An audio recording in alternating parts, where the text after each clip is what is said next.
بسم الله الرحمن الرحيم.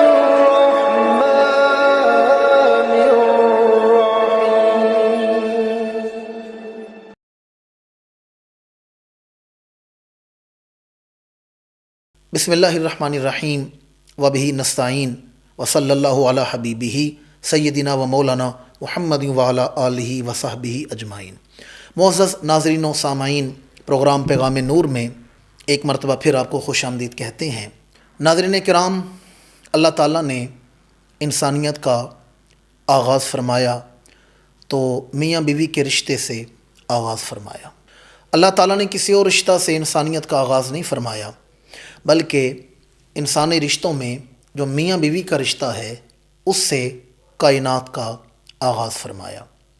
عورت کا وجود کس قدر ضروری ہے اور کس قدر قیمتی ہے، اس بات کا اندازہ اسی سے لگا لیں کہ آدم علیہ السلام آپ جنت میں سکونت پذیر تھے، جنت میں رہتے تھے، لیکن جنت میں بھی آپ کی دلجوئی کے لیے اور آپ کی رفاقت کے لیے بی بی حوا کو تخلیق فرمایا گیا. کائنات کا حسن عورت کے بغیر نامکمل ہے.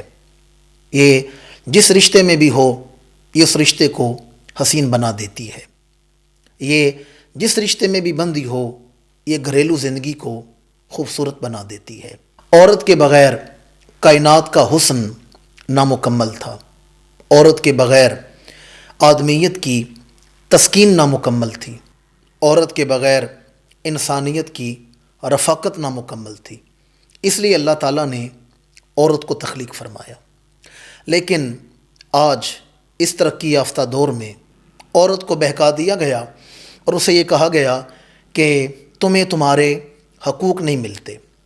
اور طرفہ تماشا یہ ہے کہ وہ دین، وہ مذہب، وہ دین متین جس نے عورت کے حقوق اور عورت کی عفت و تکریم کو تمام ادیان، تمام مذاہب اور تمام نظریہ حیات سے بڑھ کے بیان کیا، اسی پر حملہ کرنے کے لیے اسی کی پیروکار عورت کو ورغلایا جا رہا ہے.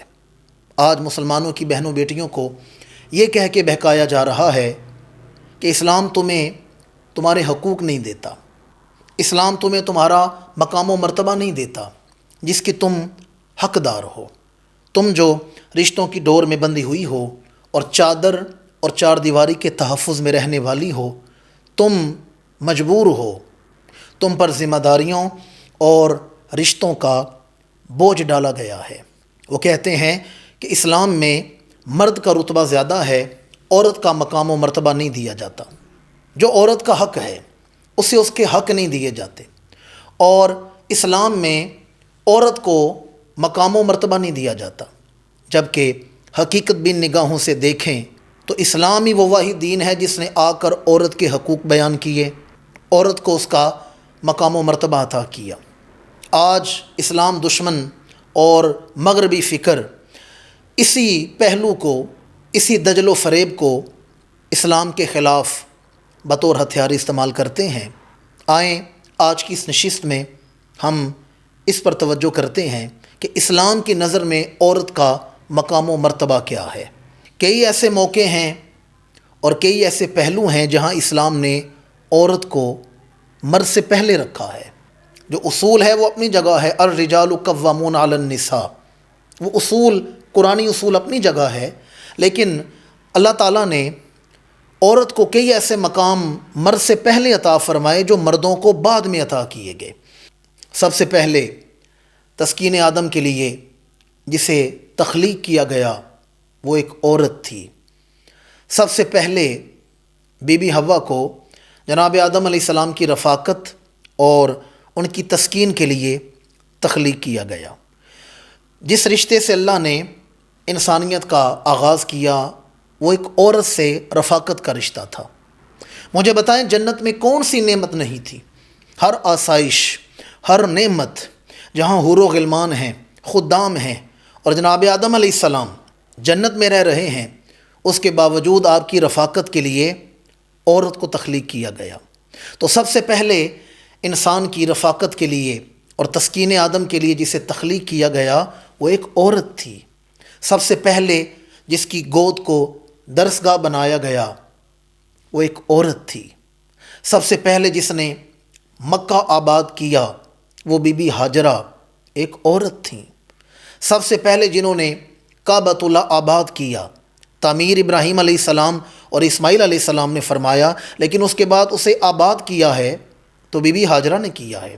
تو بیت اللہ کو آباد کرنے والی بھی ایک عورت تھی جس نے انتہائی مقدس اور مطہر پانی، زمین کا سب سے مقدس پانی نوش کیا، آب زمزم، وہ ایک عورت تھی۔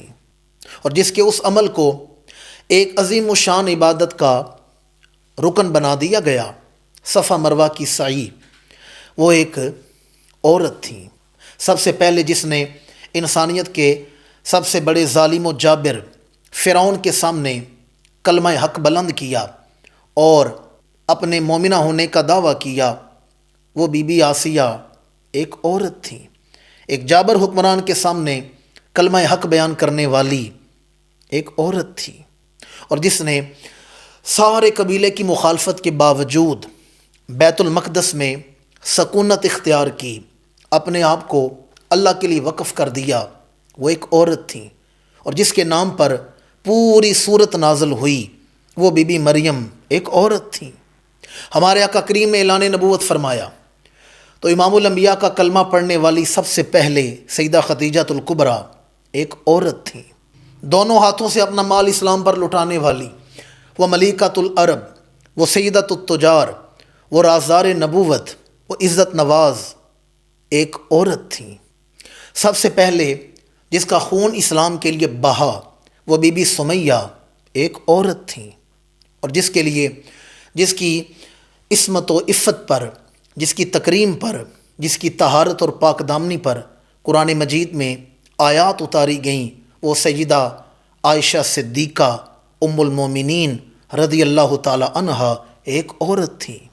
وہ جو اللہ کے رسول سے آ کے کلام کریں اور ان کی سرگوشی کو اللہ عرشوں پہ سن لے اور آیات نازل فرمائے، قد سمع اللہ قول اللاتی تجادلک، وہ خاتون ایک عورت تھی۔ وہ جس کے سامنے 22 لاکھ مربع میل کا حکمران، امیر المومنین، متمم الاربعین، امام العادلین، فاروق اعظم رضی اللہ تعالیٰ عنہ، روب و دبدبے والی گفتگو سن کے بھی خاموشی سے سنتے رہیں، وہ بی بی خولہ ایک عورت تھی۔ اور وہ جو عورت ہو کر باپ کی منزل پر ہوئی، جس نے اپنے باپ کا نسل آگے بڑھایا، وہ سیدہ نساء العالمین، وہ اقلیم حیا کی شہزادی، وہ ملکہ ممکنات، بی بی سیدہ خاتون جنت ایک عورت تھی۔ اور وہ جو عظیمت و استقامت و استقلال کی کوہ گراں، عزت نواز، عفت مآب خاتون، جو مدینہ سے مکہ، مکہ سے کربلا، کربلا سے کوفہ، کوفہ سے شام، شام سے واپس مدینہ منورہ، طویل ترین سفر میں استقامت کا کوہ گراں بنی رہیں، اور ابن زیاد جیسے جابر حکمران کے سامنے کلمہ حق بیان کرتی رہیں، اور یزید کے دربار میں خطبات حق ارشاد فرماتی رہیں۔ وہ جو سارے سفر کے دوران موڑ موڑ پر اسلام بانٹتی چلی آئیں، وہ سیدہ زینب بنت حیدر کرار ایک عورت تھیں۔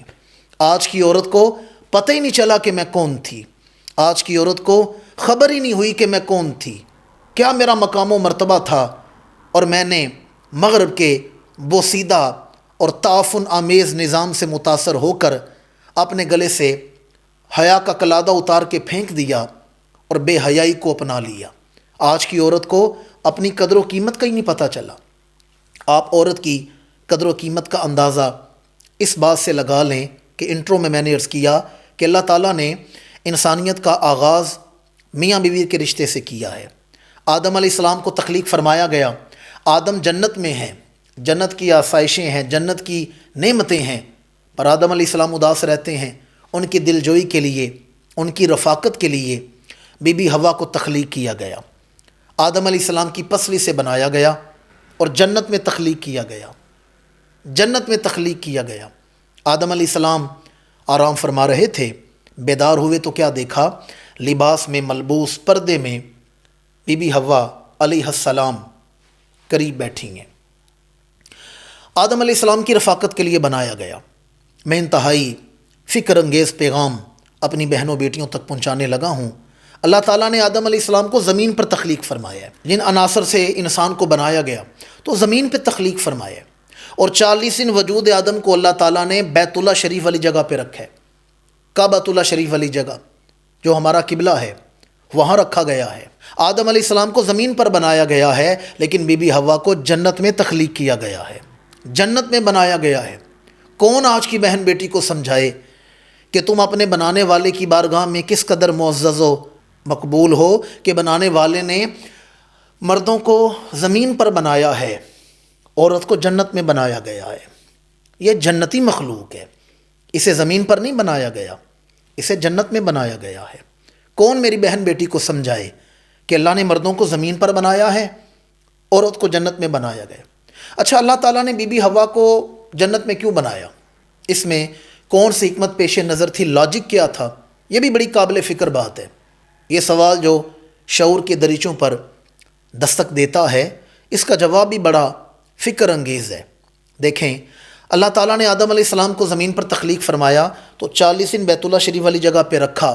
فرشتے آتے ہیں، جنات آتے ہیں، وہ مخلوقات آ کے دیکھتے ہیں کہ اللہ نے جو اپنا خلیفہ بنایا ہے اس کے وجود میں کیا کمال رکھا ہے، تو وہاں مخلوقات آ کے دیکھتے ہیں۔ اور بی بی حوا کو جنت میں بنایا گیا۔ کیا مقصد پیش نظر تھا؟ جہاں اللہ تعالیٰ 40 دن وجود آدم کو رکھ سکتا ہے، وہاں ساتھ بی بی حوا کا وجود بھی رکھا جا سکتا تھا، وہاں بی بی حوا کے وجود کو بھی رکھا جا سکتا تھا، لیکن پردہ پیش نظر تھا، پردہ مقصود تھا، کیونکہ فرشتے اور جنات انسان سے پہلے کی مخلوق ہے۔ آپ اندازہ کریں، ابلیس بھی تو جنات میں سے ہے، کان من الجن، وہ ایک جن تھا۔ تو پردہ مقصود تھا، اللہ تعالیٰ نے پردے کو مقصود رکھا ہے۔ میں کہتا ہوں، کون میری بہن بیٹی کو سمجھائے کہ تمہیں آج دوپٹہ بوجھ لگتا ہے، آج پردہ بوجھ لگتا ہے، جبکہ تمہارے بنانے والے نے تمہاری تخلیق سے پہلے تمہارے پردے کا خیال رکھا ہے، بنانے والے نے تخلیق سے بھی پہلے پردے کا خیال رکھا ہے۔ آج کی بہن کہتی ہے کہ جسم میرا ہے تو مرضی بھی میری ہوگی۔ اسلام کون ہے مجھ پہ مرضی چلانے والا؟ میرا جسم ہے تو میری مرضی ہے، میں اسے ڈکوں یا ظاہر کروں، یہ ملکیت ہے میری، تو میری مرضی ہے، میرا جسم میری مرضی۔ آپ نے یہ سلوگن، یہ نعرہ دیکھا ہوگا کہ میرا جسم ہے تو پھر مرضی بھی میری ہے، لیکن انہیں کیا خبر کہ انہیں تخلیق سے پہلے ان کے بنانے والے نے ان کے پردے کا خیال رکھا ہے۔ ابھی تخلیق نہیں کیا گیا، پہلے ہی پردے کا خیال رکھا ہے کہ وہاں بنانا ہے جہاں بے پردگی نہ ہو۔ اللہ نے بی بی حوا کو جنت میں تخلیق فرمایا ہے۔ اور پھر آج کل کی بہن بیٹی اسلام کو مورد الزام ٹھہراتی ہے کہ اسلام نے مجھے میرے حق نہیں دیے، اسلام مجھے پابند کرتا ہے اور رشتوں اور ذمہ داریوں کا بوجھ مجھ پہ ڈالتا ہے، چادر اور چار دیواری کے تقدس میں مجھے رکھنا چاہتا ہے۔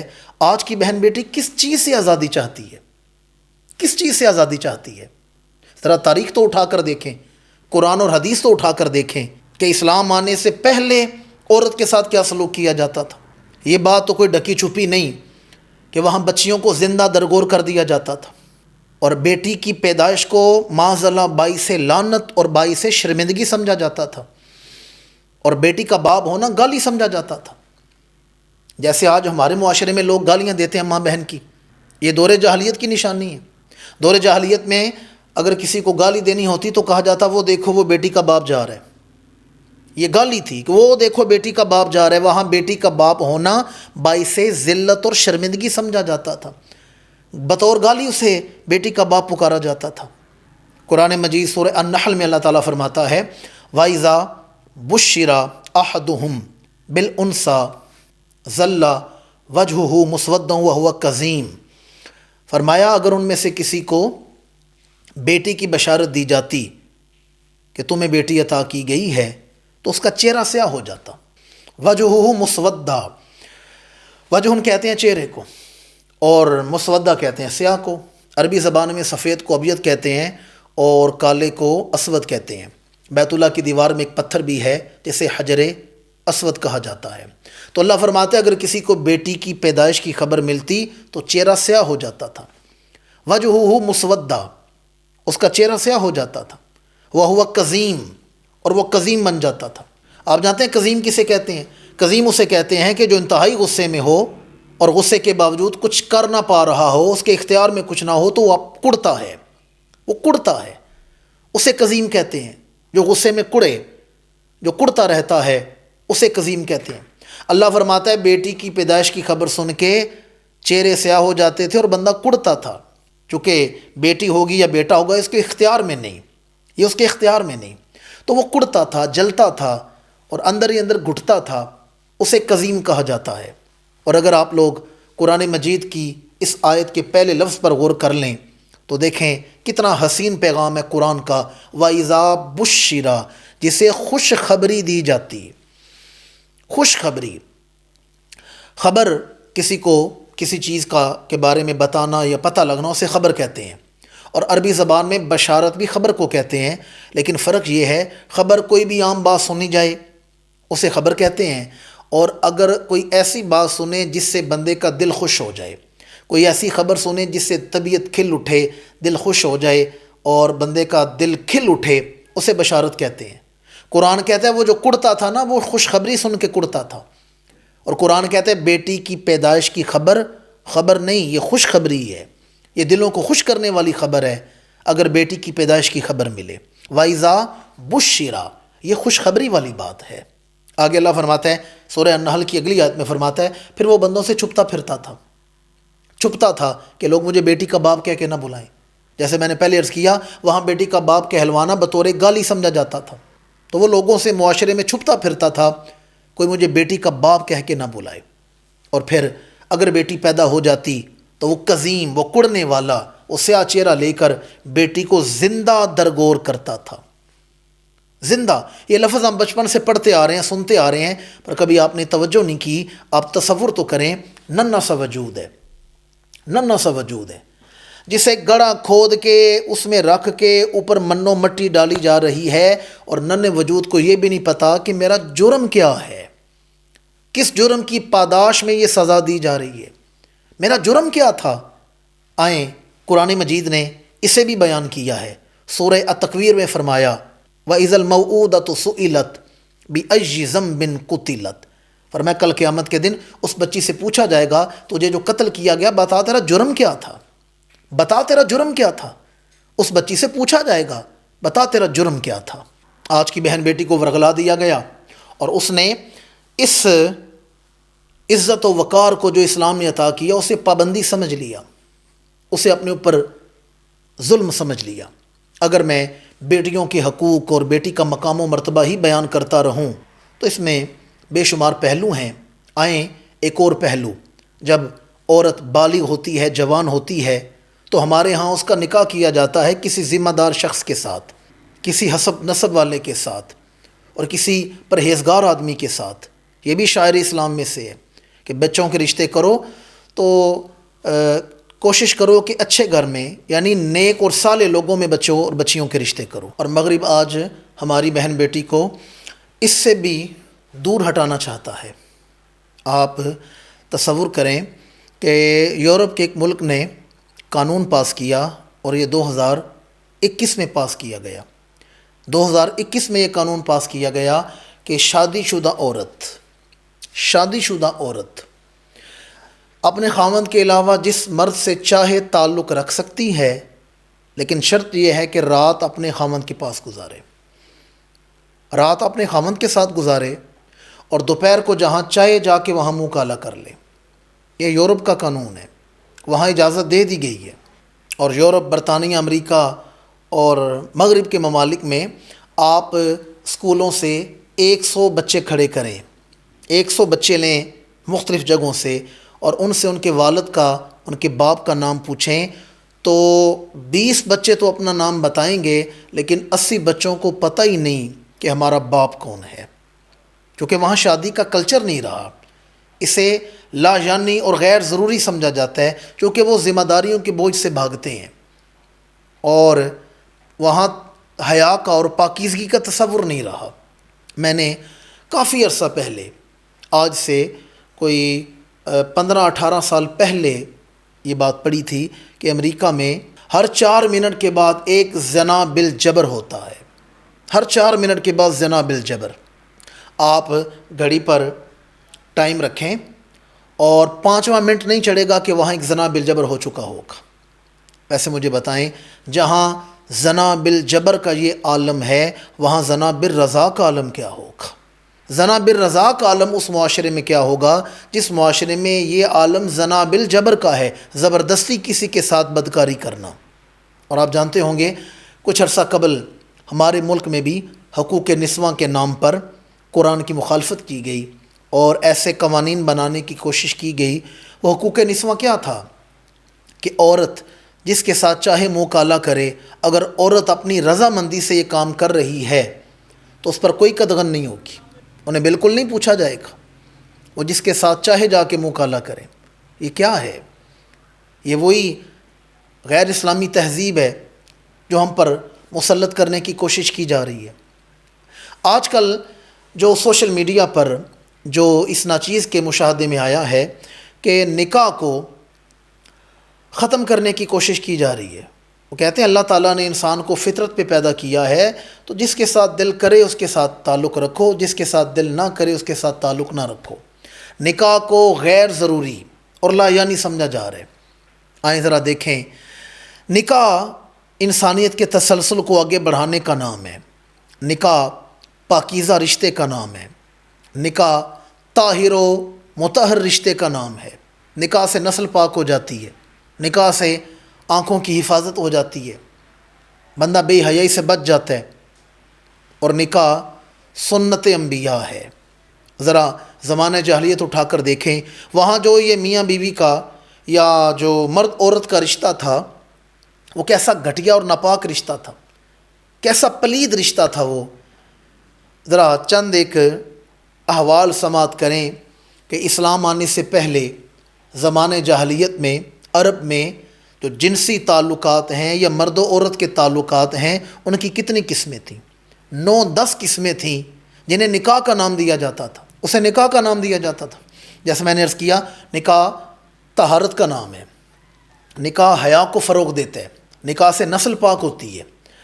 لیکن عرب عفت و تکریم سے آشنائی نہیں تھے، ان کے ہاں دیکھیں نکاح اور جنسی تعلقات کس نوعیت کے تھے۔ وہاں ایک قسم تھی زواج البعولہ، زواج البعولہ، یہ وہاں عام قسم تھی، عام یعنی ایک مرد کئی عورتوں کا مالک ہوتا تھا، اس ملکیت کو ہی نکاح سمجھا جاتا تھا۔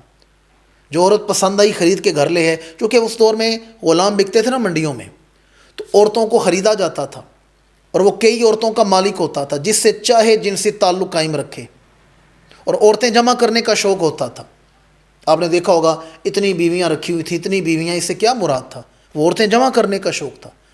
جو چہرہ حسین لگا اسے خرید لیا، جو عورت اچھی لگی اسے خرید لیا۔ ہمارے ہاں بعض لوگوں کو نادر و نایاب چیزیں جمع کرنے کا شوق ہوتا ہے، بعض لوگوں کو سکے جمع کرنے کا شوق ہوتا ہے، بعض پرانی کرنسی جمع کرتے ہیں، بعض نایاب چیزیں جمع کرتے ہیں۔ تو عرب میں رواج تھا کہ ایک مرد کئی عورتوں کو جمع کرتا، ان کا مالک ہوتا تھا، اسے وہ زواج البعولہ کہتے تھے۔ ایک قسم تھی زواج البدل، زواج البدل وہ کیا تھا؟ وہ جس کا جی چاہتا اپنی بیوی کسی اور کے ساتھ بدل لیتا تھا۔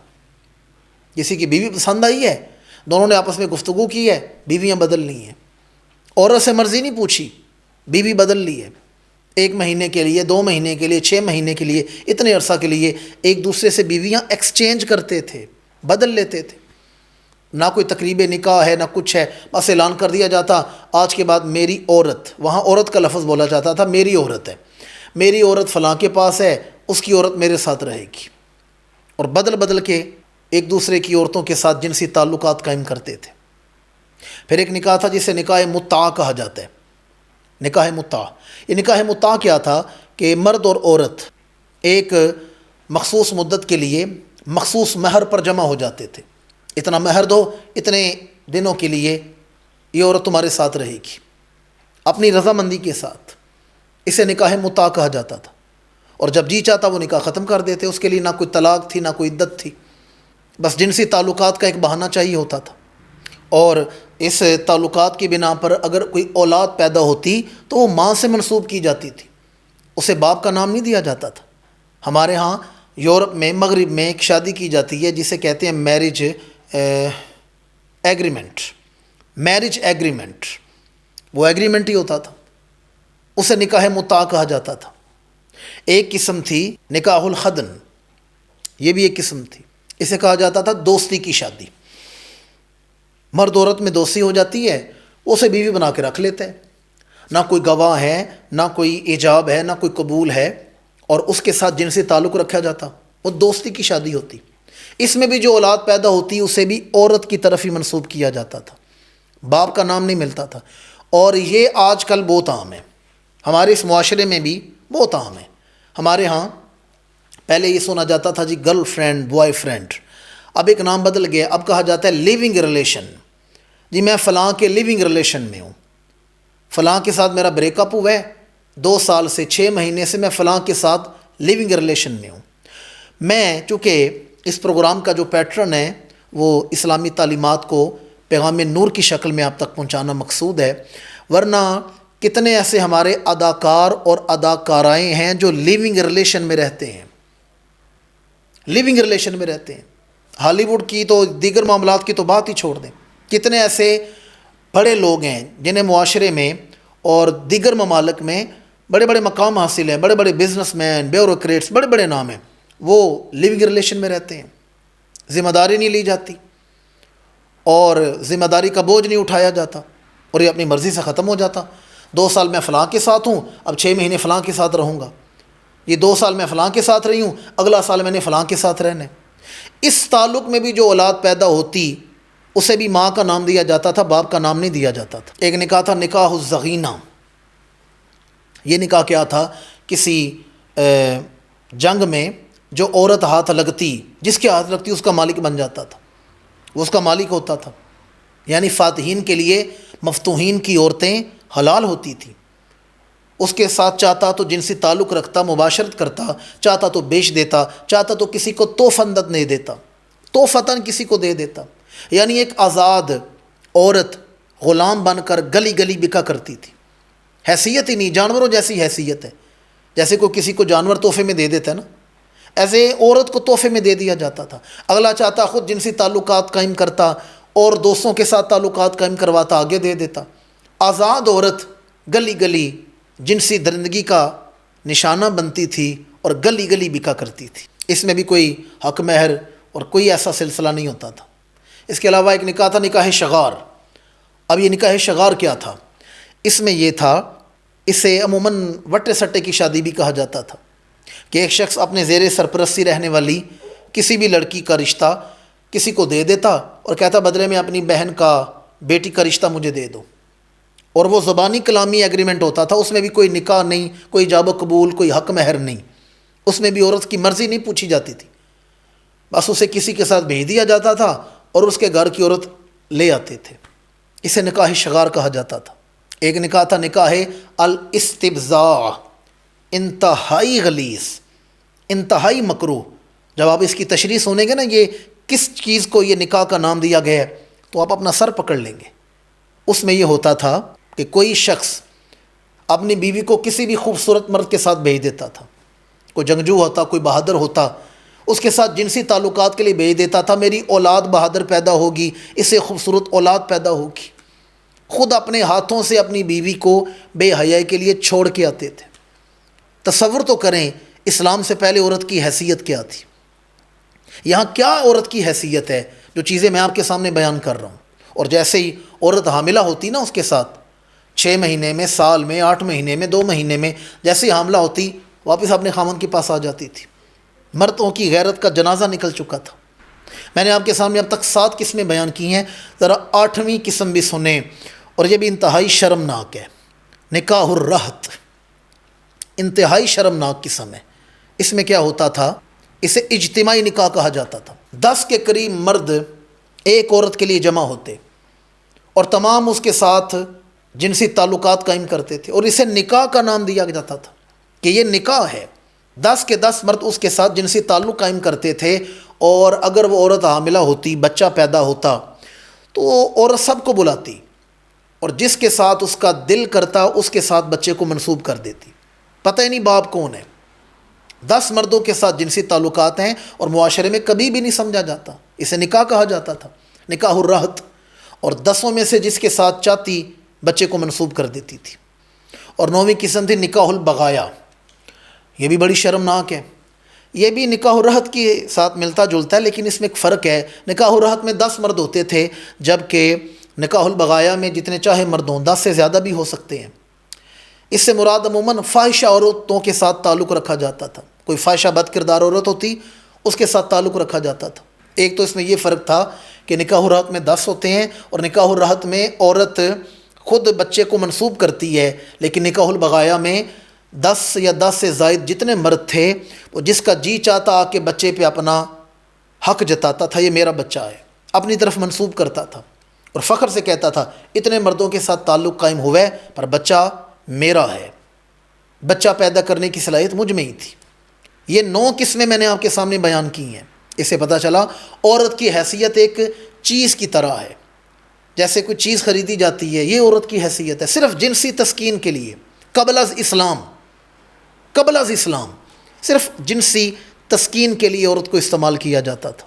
یہ جو چیزیں میں نے بیان کی ہیں اس پر بخاری کی شرح ہے، اس میں موجود ہیں، فتح الباری اٹھا کر دیکھ لیں، اس میں یہ قسمیں بیان کی گئی ہیں، اور اس سے معاشرے میں برا بھی نہیں سمجھا جاتا تھا۔ اور ایک 10ویں قسم بھی سن لیں تاکہ آپ کو پتہ چلے 10ویں قسم کیا تھی۔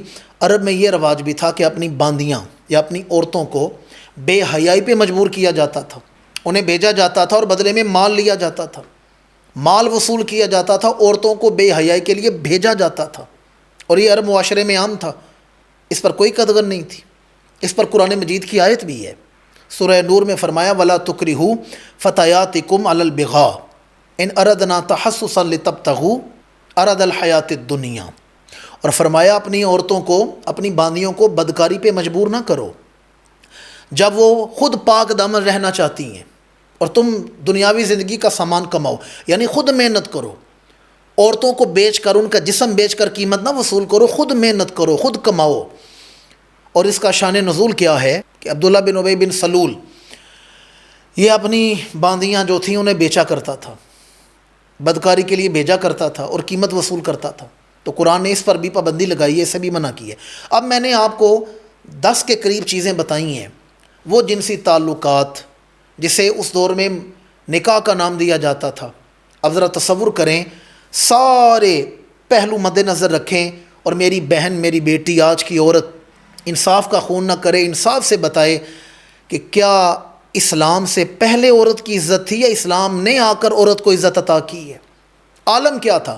پیدا ہوتی ہے زندہ درگور کر دیا جاتا ہے، اور اگر گھر میں رکھی جاتی ہے بیٹی بنا کر تو باعث شرمندگی سمجھا جاتا ہے، بندہ منہ چھپاتا پھرتا ہے، اور جب بالغ ہوتی ہے تو ایک جنسی کھلونا سمجھا جاتا ہے، جنسی کھلونا۔ جتنی میں نے آپ کے سامنے قسمیں بیان کی ہیں، جتنی قسمیں ہیں، دیکھ لیں عورت کی حیثیت کیا ہے۔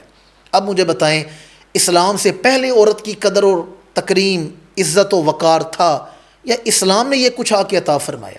آج کی بہن بیٹی کس چیز کی آزادی چاہتی ہے؟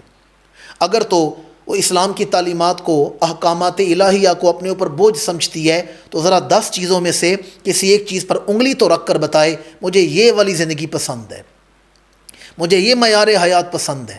ذرا انصاف سے مجھے بتائیں تو صحیح کہ عورت کس چیز پر ہاتھ رکھے گی؟ جتنی قسمیں میں نے بیان کی ان میں سے کیا جنسی کھلونا بننا پسند کرے گی؟ جبکہ نکاح کی صورت میں اللہ نے جو حکم دیا ہے، جو احکامات الہیہ ہیں، اس سے زندگی پاک ہو جاتی ہے۔ ذمہ دار مرد، عورت کے لیے ایک مرد ہے ذمہ دار مرد، جو اس کی عزت کا بھی محافظ ہے، جو اسے نان و نفقہ بھی عطا کرتا ہے، اور جو اس کی خواہشات کا بھی محافظ ہے، اسے بھی پورا کرنے والا ہے، جو اس کی جان و مال کا بھی محافظ ہے، اور کماتا مرد ہے، استعمال عورت کرتی ہے، اور مرد نہ رہے تو مرد کا مال عورت کو ایک خاص مقدار میں عطا کیا جاتا ہے۔ مال وراثت میں عورت کو رکھا گیا ہے، جبکہ اسلام سے پہلے وراثت و درکنار، اسے جنسی کھلونا۔ آپ یہیں سے تصور کر لیں کہ عرب میں رواج تھا باپ مر جاتا تو بیٹا ماں سے ہی نکاح کر لیتا تھا، اپنی ماں سے نکاح کر لیتا تھا۔ اب مجھے بتائیں، جب کوئی بیٹا اپنی ماں سے جنسی تعلق قائم کرتا ہوگا اور ماں کو بیوی بنا کے رکھتا ہوگا، انسانیت کا سر کیسے شرم سے جھک جاتا ہوگا کہ آج کی بہن بیٹی کو وہ معاشرہ چاہیے یا وہ چاہیے جس میں ماں آتی ہے بیٹے کی نگاہیں ادب سے جھک جاتی ہیں، ماں کی خدمت پر جنت کے وعدے ہیں اور ماں کے سامنے بولنے کے آداب اللہ نے قرآن میں بیان فرمائے ہیں۔ تو اسلام سے پہلے عورت کا کوئی عزت کوئی وقار نہیں، عورت کو جو عزت و وقار ملا ہے اسلام نے آ کے عطا کیا ہے۔ اب اگر میں صرف درجے ہی بیان کروں کہ عورت کو کس کس حیثیت میں اسلام سے پہلے رکھا گیا، اسلام آیا تو کس حیثیت میں رکھا گیا، آپ تصور کریں کہ عیسائیت میں یہ بات مشہور تھی کہ انسان جنت چھوڑ کے دنیا میں آیا ہے تو اس کی ذمہ دار عورت ہے، عورت کو ذمہ دار بنایا جاتا تھا اسلام سے پہلے، یعنی عیسائیت اور دیگر مذاہب کا نقطہ نظر تھا، وہ عورت کو ذمہ دار کہتے ہیں، جبکہ قرآن مجید کی تعلیم کیا ہے؟ قرآن مجید میں اللہ تعالیٰ فرماتا ہے، فرمایا فَأَزَلَّهُمَا الشَّيْطَانُ عَنْهَا فَأَخْرَجَهُمَا مِمَّا كَانَ فِيهِ، شیطان نے دونوں پر وار کیا ہے، دونوں کو گمراہ کرنے کی کوشش کی ہے، دونوں کو بہکانے کی کوشش کی ہے، جبکہ دیگر مذاہب نے عورت کو ذمہ دار ٹھہرایا ہے، مرد کے لیے ان کا نقطہ نظر اور ہے۔ قرآن کہتا ہے دونوں پر، دیکھیں اگر صرف عورت ہوتی تو آتا فَأَزَلَّهَا الشَّيْطَانُ، صرف مرد پر ہوتا وار ہوتا تو آتا فَأَزَلَّهُ الشَّيْطَانُ، جبکہ یہاں ہے فَأَزَلَّهُمَا الشَّيْطَانُ، دونوں پر وار کرنے کی کوشش کی گئی ہے۔ عیسائیت میں اور دیگر مذاہب میں عورت کو الزام دیا جاتا ہے کہ عورت کی غلطی کی بنا پر معاذ اللہ انہوں نے منسوب کی ہے بی بی پاک کی طرف، عورت کی غلطی کی بنا پر مرد اور عورت زمین پر اتارے گئے ہیں۔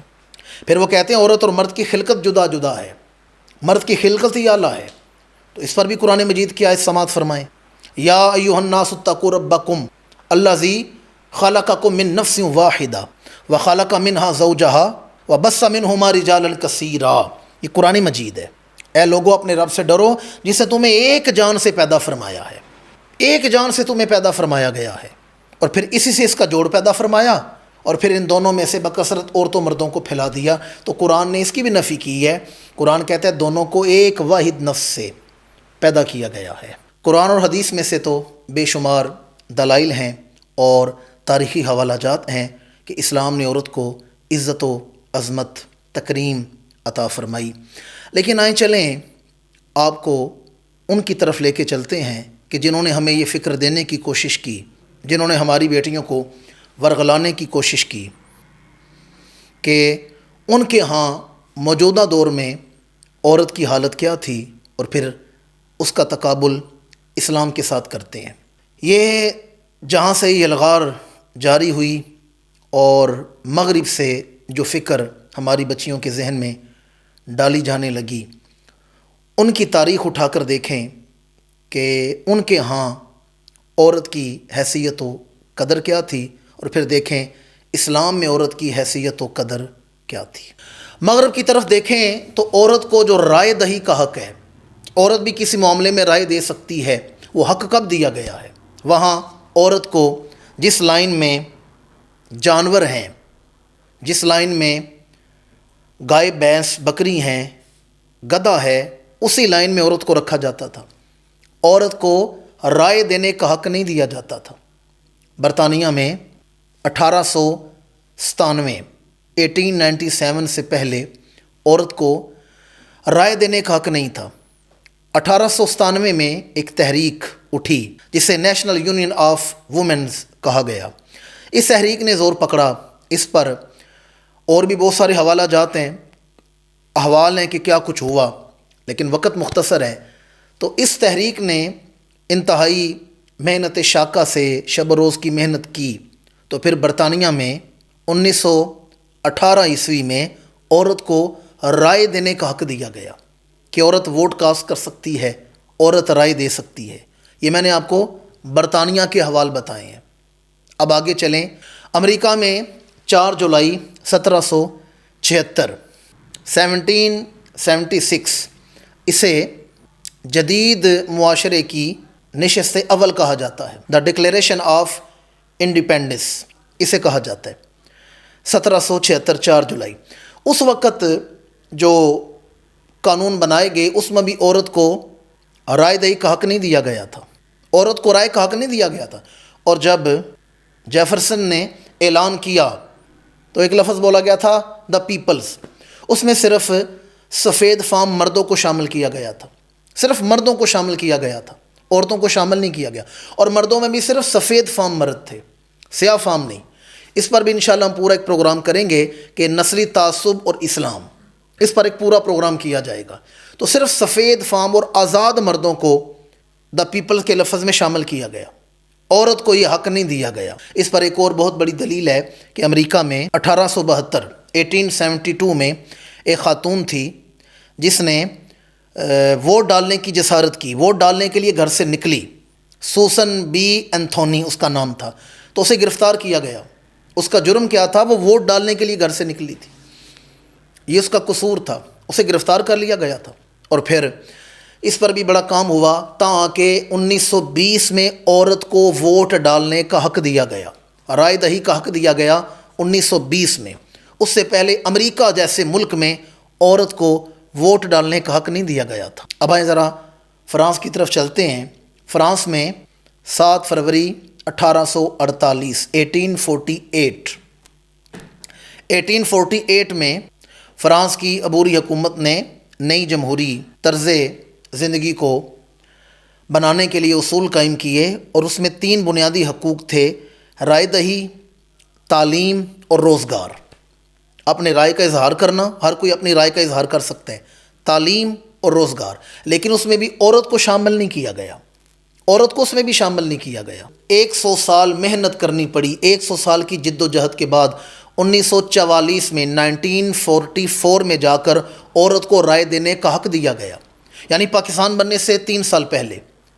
پاکستان 1947 کو بنے اور 1944 میں فرانس جیسے ملک میں عورت کو رائے دینے کا حق دیا گیا۔ اب آئیں دیکھیں آسٹریلیا کے حالات کیا تھے، وہاں عورت کی وقت کیا تھی۔ آسٹریلیا میں عورت کو رائے دہی کا حق 1926 میں دیا گیا ہے، 1926 میں عورت کو ووٹ ڈالنے کا حق دیا گیا۔ آپ اندازہ کریں، میں نے آپ کے سامنے برطانیہ، امریکہ، فرانس اور آسٹریلیا جیسے ملکوں کے نام لیے ہیں جہاں اعلیٰ اقدار اور اعلیٰ تعلیم کے اور اعلیٰ نظریات کے دعوے کیے جاتے ہیں، اور ہماری نوجوان نسل بالخصوص خواتین ان کی تہذیب سے بڑے متاثر ہیں، یورپی یلغار سے، مغرب کی تہذیب سے بڑے متاثر ہیں۔ اب آئیں دیکھیں ان جدید ملکوں کے، اس کے علاوہ بھی تفصیلات بیان کی جا سکتی ہیں، ان جدید ملکوں کے حوالے میں نے بیان کیے۔ اب آئیں دیکھیں اسلام نے عورت کو یہ حق کب دیا تھا اور کس انداز میں دیا تھا۔ آئیں اسلام کی تاریخ اٹھا کر دیکھیں۔ ہمارے آقا کریم نے جب بھی اسلام کے لیے بیعت لی ہے، مردوں سے بیعت لی ہے تو پھر عورتوں سے بھی بیعت لی ہے۔ اس پر قرآن مجید کی آیات ہیں، اللہ نے اپنے محبوب کو حکم دیا تھا عورتوں سے بیعت لیں۔ یا ایھا النبی اذا جاءک المؤمنات یبایعونک، اے میرے محبوب جب عورتیں آپ کے پاس آئیں، مومنہ عورتیں آئیں تو آپ ان سے بیعت لیں۔ اب یہ بیعت کسے کہتے ہیں؟ یہ ووٹ کو ہی بیعت کہا جاتا تھا، یہ بیعت رائے کا اظہار ہوتا تھا۔ کسی کو خلیفہ ماننا، کسی کو اپنا پیشوا ماننے کے لیے بیعت لی جاتی تھی، اور اس پر خلفائے راشدین بیعت لیتے رہے۔ اب اس کی جدید شکل کو ووٹ کہا جاتا ہے، رائے دہی کے اظہار کا نام دیا گیا ہے۔ تو امام الانبیاء بیعت لیتے ہیں، اس پر قرآن مجید کی آیتیں گواہ ہیں۔ یہ سورہ ممتحنہ کی آیت ہے جو میں نے پڑھی ہے، اس میں اللہ نے اپنے محبوب کو بیعت لینے کا حکم دی ہے۔ آگے تفصیلات بھی ہیں کہ کس چیز پر بیعت لینی ہے، کس چیز پر رائے دہی کا اظہار کرنا ہے اور کس چیز کا اقرار لینا ہے۔ بخاری شریف میں ہے، مسند امام احمد بن حنبل میں ہے، المعجم الاوسط میں اور المعجم الکبیر میں ام المومنین صدیقہ کائنات حضرت سیدہ عائشہ صدیقہ رضی اللہ تعالی عنہا سے مروی ہے، آپ فرماتی ہیں کہ جب عورتیں ہجرت کر کے امام الانبیاء کے پاس آتیں تو حضور ان سے بیعت لیتے تھے۔ کس چیز پر بیعت لیتے تھے؟ کہ تم شرک نہیں کرو گی، تم بدشگونی نہیں کرو گی، تم کچھ شرکی اشعار نہیں پڑھو گی، تم اپنے پیٹوں میں اپنے خامند کی امانت رکھو گی، یعنی اپنے خامند سے غداری نہیں کرو گی، اس کی عزت کا خیال کرو گی۔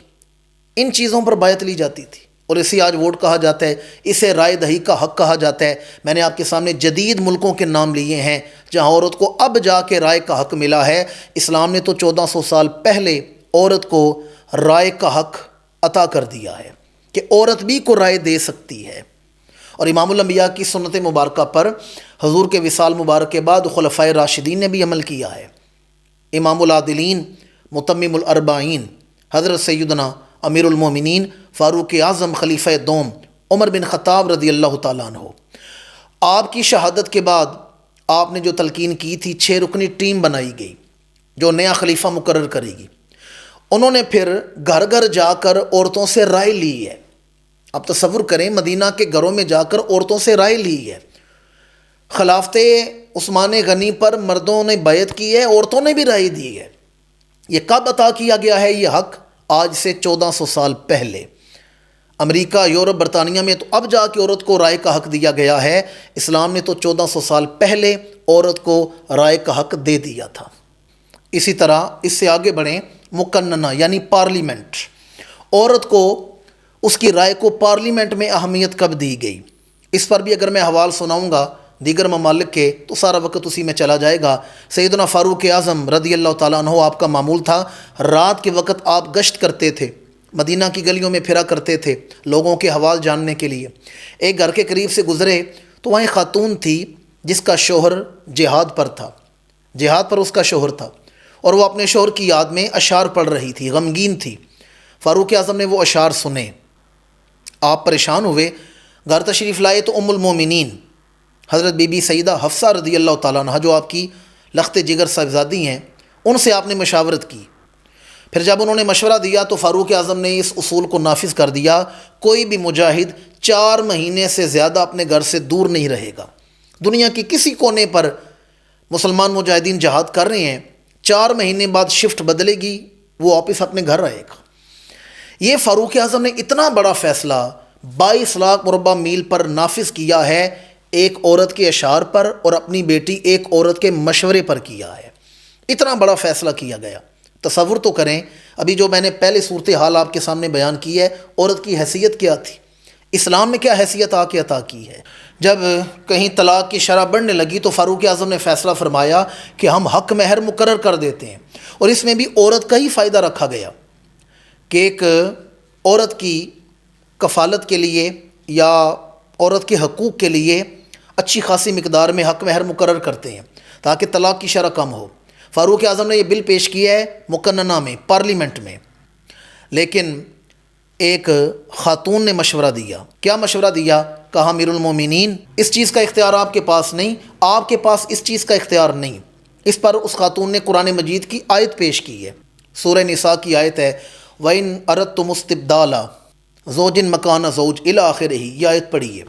فاروق اعظم نے وہ بل واپس لے لیا ہے، خاتون کے مشورے پر بل واپس لے لیے، اور فاروق اعظم کے الفاظ سننے والے ہیں۔ مصنف عبدالرزاق میں ہیں، فاروق اعظم نے فرمایا امراۃ خاصمت عمر فخصمت ہو، ایک عورت نے عمر سے بحث کی ہے، خاصمت بحث کی ہے، عورت غالب آ گئی ہے۔ عورت نے 22 لاکھ مربع میل کے حکمران سے بحث کی ہے، عورت اس پر غالب آ گئی ہے۔ اور اس پر شوکانی نے بھی اس پر لکھا ہے، اور بڑی قابل فکر بات ہے اسی حوالے سے، امراۃ اصابت و رجل اخطاء، کہ عورت نے صحیح بات کی، مرد کی اصلاح ہو گئی۔ ایک عورت نے صحیح بات کی اور مرد کی اصلاح ہو گئی۔ آپ تصور نہیں کر رہے، آج کل کے کسی حکمران کو کوئی عورت اٹھ کر بات کہے، اس کی کیا حیثیت ہے؟ آپ تصور تو کریں، 22 لاکھ مربع میل کا حکمران ہے اور جاہ و جلال کا پیکر ہے، عرب میں ان کی سختی بڑی مشہور ہے، اور ایک عورت اٹھ کر مشورہ دے رہی ہے۔ فاروق اعظم نے بل واپس لے لی ہے۔ عورت کو اس قدر اختیار، جرأت کس نے عطا کی ہے؟ اسلام نے آ کے عطا کی ہے۔ یہ مقام و مرتبہ صرف اسلام نے آ کر عورت کو دیا ہے، اور یقین جانیے اسلام سے پہلے عورت سے کوئی مشورہ لینا بھی توہین سمجھا جاتا تھا۔ عورت سے کوئی مشورہ لینا، کسی بات کی ڈسکشن کرنا توہین سمجھا جاتا تھا۔ امام الانبیاء نے اعلان نبوت کیا تو پھر سیدہ خدیجہ الکبریٰ سے مشورہ فرمایا کرتے تھے۔ سیدہ حضور کو جو مشورہ دیتی، امام الانبیاء اس پر عمل بھی فرماتے تھے، عمل کیا جاتا تھا۔ بطور سیاسی مشیر سیدہ خدیجہ حضور کو مشورہ دیا کرتی تھی۔ آپ اس کا اندازہ ایک اور بات سے لگائیں، صلح حدیبیہ بڑی معروف صلح ہے۔ امام الانبیاء عمرہ ادا کرنے گئے ہیں، کوئی جنگ کے لیے تو گئے نہیں، عمرہ ادا کرنے گئے ہیں۔ مکے والوں نے کہا کہ ہم آپ کو عمرہ نہیں ادا کرنے دیں گے۔ حدیبیہ میں قیام ہوا، یہ بھی پورا طویل مضمون ہے، اس پر بھی پورا پروگرام کیا جا سکتا ہے۔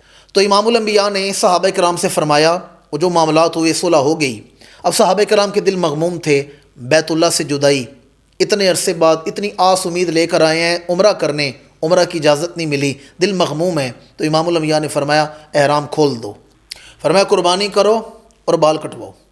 صحابہ کرام دکھ دل سے بیٹھے ہیں، ان کے لیے بڑا دکھ کا مقام تھا۔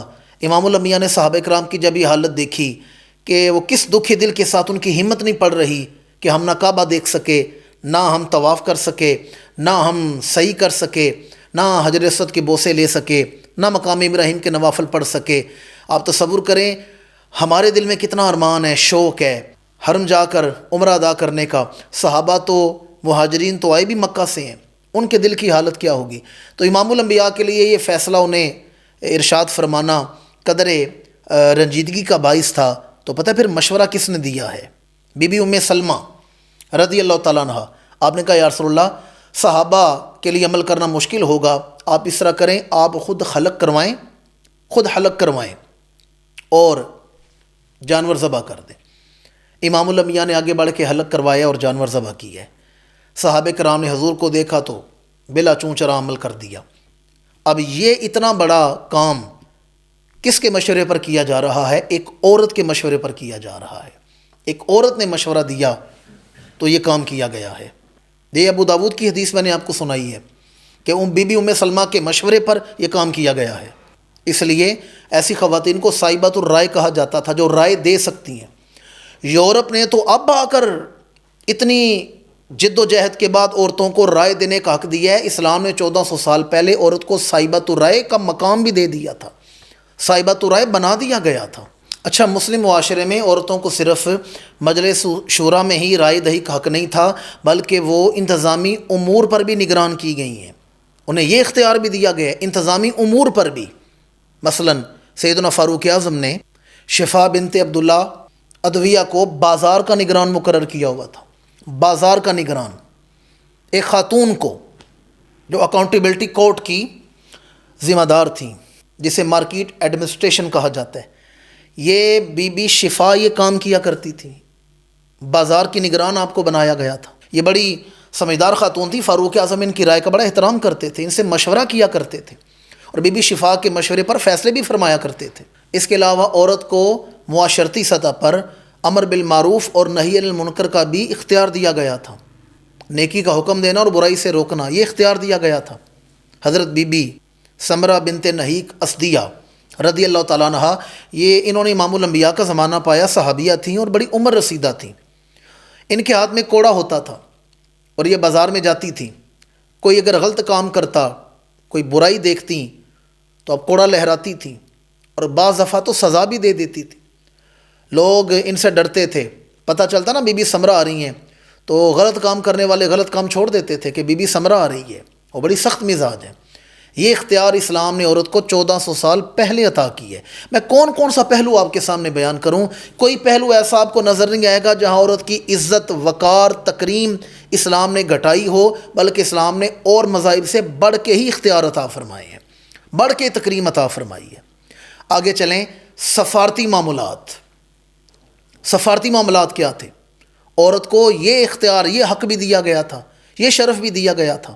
حضرت سیدنا عثمان ذو النورین رضی اللہ تعالیٰ عنہ، خلیفہ سوم، کامل الحیاء والایمان، جناب عثمان بن عفان رضی اللہ تعالیٰ عنہ نے اپنے دور خلافت میں حضرت بی بی سیدہ ام کلثوم بنت علی رضی اللہ تعالیٰ عنہ کو آپ نے بھیجا روم کی طرف، موجودہ جو اٹلی کا علاقہ ہے، روم کی طرف۔ ہرقل روم کے ہاں اس کی جو ملکہ تھی، اس کے لیے خوشبویات اور تحفے عطا کر کے بھیجا، جو مدینہ سے آپ لے کر گئیں۔ جب ملکہ روم کے پاس اب تحفے لے کر گئیں، اس نے باہر نکل کر آپ کا شایان شان استقبال کیا اور اپنی عورتوں کو اس نے تعارف کیا کروایا اور کہا کہ یہ تحفے مسلمانوں کے نبی، مسلمانوں کے پیغمبر کی بیٹی لے کے آئی ہے، پیغمبر اسلام، محسن انسانیت کی بیٹی یہ تحفے لے کر آئی ہے۔ یہ مقام، یہ منصب بھی عورت کو عطا کیا ہے تو اسلام نے آ کے عطا کیا ہے۔ اور پھر عسکری معاملات میں بھی خواتین کو اختیار دیا گیا، حق دیا گیا۔ بخاری شریف کی حدیث مبارکہ ہے، حضرت انس رضی اللہ تعالیٰ عنہ اس کے راوی ہیں، آپ فرماتے ہیں کہ ہم نے جنگ احد میں دیکھا کہ ام المومنین سیدہ عائشہ صدیقہ رضی اللہ تعالیٰ عنہ اور بی بی ام سلیم حضرت انس کی والدہ ہیں رضی اللہ تعالیٰ عنہ، یہ دونوں خواتین آپ اپنی پشتوں پر پانی کے مشکیزیں اٹھا کر لاتی تھیں اور مسلمانوں کو آ کے پلاتی تھیں، زخمیوں کو دیتی تھیں۔ میدان جنگ میں آ کر اس وقت مجاہدین اسلام اور اسلام کی خدمت کر رہی ہیں۔ عسکری معاملات میں بھی عورت کو یہ حق دیا گیا ہے۔ اور پھر بی بی ام عمارہ جیسی خاتون، فاروق اعظم ان کا بڑا احترام کرتے تھے۔ بی بی ام عمارہ کو مال غنیمت میں آتا تو ان کا حصہ انہیں دیا جاتا تھا۔ لوگ پوچھتے یہ کیسے ہے؟ آپ فرماتے میں نے اپنی آنکھوں سے دیکھا ہے، کفر احد کے میدان میں ان کا ٹارگٹ وجود مصطفیٰ تھا صلی اللہ علیہ وآلہ وسلم۔ تو جب کفر ٹارگٹ کر کے وار کر رہا تھا تو میں نے دیکھا لکڑی اٹھا کر یہ کافروں کو پیچھے دھکیلتی تھی۔ یہ حضور سے پیچھے میدان احد میں اپنے 4 بیٹے لے کے اتری تھی بی بی ام عمارہ، اور کہا تھا میرے 4 جوان بیٹے ہو، جاؤ میرے نبی کے سامنے سینے دیوار بنا کے کھڑے ہو جاؤ، اور یاد رکھنا اگر تمہارے ہوتے ہوئے کوئی ایک تیر بھی میرے نبی تک پہنچ گیا تو ام عمارہ تمہیں اپنا دودھ نہیں بخشے گی۔ اور پھر مسلم شریف کی حدیث ہے، بی بی ام عطیہ رضی اللہ تعالیٰ عنہ فرماتی ہیں کہ میں نے رسول اللہ کے ساتھ 7 جہاد کیے ہیں، 7 جہاد کیے ہیں۔ میں قافلے سے کچھ پیچھے، لشکر سے کچھ فاصلے پر پیچھے چلتی تھی، میں کھانا بناتی تھی، زخمیوں کی مرہم پٹی کرتی تھی، بیماروں کا علاج کرتی تھی، انہیں پانی پلاتی تھی، خدمت کرتی تھی مجاہدین کی۔ سیدہ عائشہ صدیقہ اور بی بی نصیبہ نے میدان احد میں شرکت کی ہے۔ اس کے علاوہ بی بی صفیہ بنت عبد المطلب ہمارے آقا کریم کی پھپھی ہیں رضی اللہ تعالیٰ عنہ۔ آپ نے تو غزوہ خیبر میں ایک یہودی کو قتل بھی کیا تھا، یعنی پریکٹیکل آپ میدان جنگ میں مجاہدین کے ساتھ شامل رہی ہیں۔ اور بی بی ام حکیم بنت الحارث تو روم کے مقام پر، کہاں مدینہ کہاں روم، اٹلی کے مختلف علاقے، وہاں جو میدان جہاد تھا وہاں بھی شامل ہوئی ہیں۔ الغرض عسکری معاملات میں بھی اسلام نے عورت کو اختیار دیا تھا۔